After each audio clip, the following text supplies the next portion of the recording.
What's going on everyone, my name is Diesel Stern and welcome to 11 awesome new features and Easter eggs coming with the arrival of Shadow Legacy.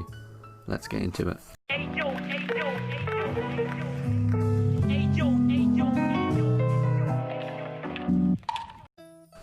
So jumping into the first Easter egg, a lot of you may notice this if you have played Splinter Cell before, but as you can see, Zero's knife is the same as it is in the Splinter Cell games, as you can see by this picture here. I think this is quite a cool little detail that Ubisoft has added. Moving on to the next one, this is similar to the first little Easter egg, but as you can see, the SC3000K is the same as Sam Fisher's S20K, I think it's called, in the Splinter Cell games. As you can see by this picture here, they do look awfully similar. Moving on to the next one, inside the new Shallow rework, as you can see, these bushes that would previously be destroyed if you shot them now have their own physics. This can lead to some quite cool hiding spots. As you can see, you can move them around and shoot them with your gun. And I think this is quite a cool addition. I hope this isn't just on the test server, and I hope Ubisoft do keep it for the live build that comes out later. Moving on to the next change that is coming with Operation Shadow Legacy, we can finally change the colour of the sights on our scopes. Now, I've been wanting this for a long time.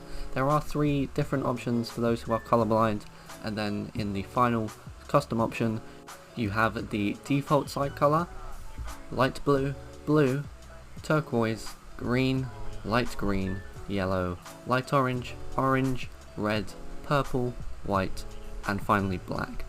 I think this is a really cool addition. Along with the optic opacity, you can change to make the sight less obtrusive on your scope, and personally I think this is great.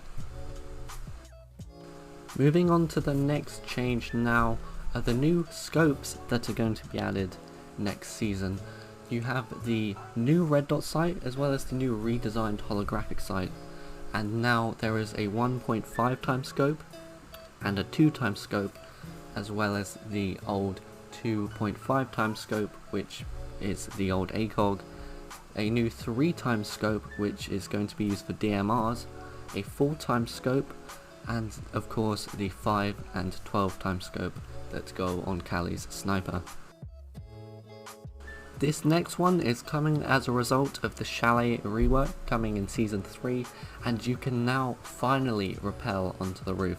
I know for as long as I've been playing Siege, I've always wanted to rappel up onto the Chalet roof and see what's up there, and this also now does give you a really good look at the nice views that there are from atop the Chalet rooftop. I think this is a great change, and well done to Ubisoft for the great rework. This next change has added a pool of 10 reinforcements on the defending side. As you can see, the 2 individual reinforcements that a defender would usually have are gone, and is replaced by the counter in the top left saying there are 10 reinforcements for the entire defending team. I think this is a good change. Now when the team of defenders is not full, it will reduce the disadvantage that they will have and allow them to reinforce the entire site.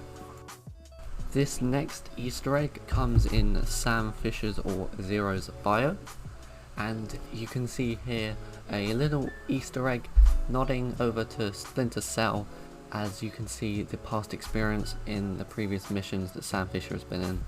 Those of you who have played Splinter Cell will recognise a lot of these, I'm sure. This next change is the rework of the ping system that Ubisoft are calling Ping 2.0. As you can see, attackers can now scan individual defending gadgets, and also now with the yellow ping that attackers have, a number is assigned to the player which stays the entire game, which gives a bit more clarity when giving callouts. So this next one is a cool little Easter egg that Ubisoft have added. As you can see, the laser of the Argus launcher has those 3 little green dots on it. That's a cool little Easter egg, to be honest, a little nod to Splinter Cell. And moving on to his gadget can obviously shoot defending gadgets, and it has 1 shot per camera. The shot, if you shoot it at a person, it does 5 points of damage. Now this next change is quite subtle. I'm not sure many people have noticed this, but as you can see, the new icon on the victory screen as well as the icon on the side when you get points, they've both changed, and I quite like this new change. It looks quite good, and Ubisoft have been known to change it once every couple of seasons, and I think it looks good. So anyway, that has been my list of the 11 cool new features and Easter eggs coming in Operation Shadow Legacy. I hope you've all enjoyed. If you did, make sure to like and subscribe, and I'll see you guys in the next video.